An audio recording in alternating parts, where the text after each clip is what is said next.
অনেকের পছন্দের তালিকাতেই সেরা ট্যুর ডেস্টিনেশন হিসেবে আছে থাইল্যান্ড, পাতায়া কিংবা ফুকেট।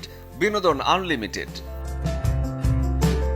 পৃথিবীর বিভিন্ন দেশের ট্যুরিস্ট তো বটেই, বাংলাদেশিদের কাছেও জনপ্রিয় রাতের ব্যাংকক। থাইল্যান্ড যেতে ভিসা ফি ৭,৫০০ টাকা। হিমালয় কন্যা নেপালের সৌন্দর্যে মুগ্ধ বিশ্ববাসী।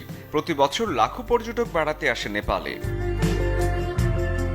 তবে বাংলাদেশিদের জন্য মজার বিষয় হলো, নেপাল যেতে আগে থেকে লাগে না ভিসা। অন অ্যারাইভাল ভিসা সুবিধা রয়েছে।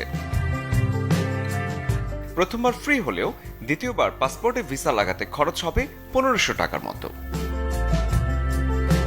বেড়ানোর চেয়ে ব্যবসার কাজে বেশি মানুষ যায় চীনে, কারণ প্রযুক্তির এমন কিছু নেই যা পাওয়া যায় না চীনে। পাশাপাশি পড়াশোনা করতেও উল্লেখযোগ্য সংখ্যক শিক্ষার্থী যায় চীনে। তবে থাকতে হবে ব্যাংক সলভেন্সি সার্টিফিকেট। এন্ট্রির উপর নির্ভর করে চীনের ভিসা ফি ২৫০০ টাকা থেকে ১২,০০০ টাকার মধ্যে। স্বপ্নের বিলেতেও যেতে চায় অনেকে, সেটা হোক স্টুডেন্ট ভিসা কিংবা ট্যুরিস্ট।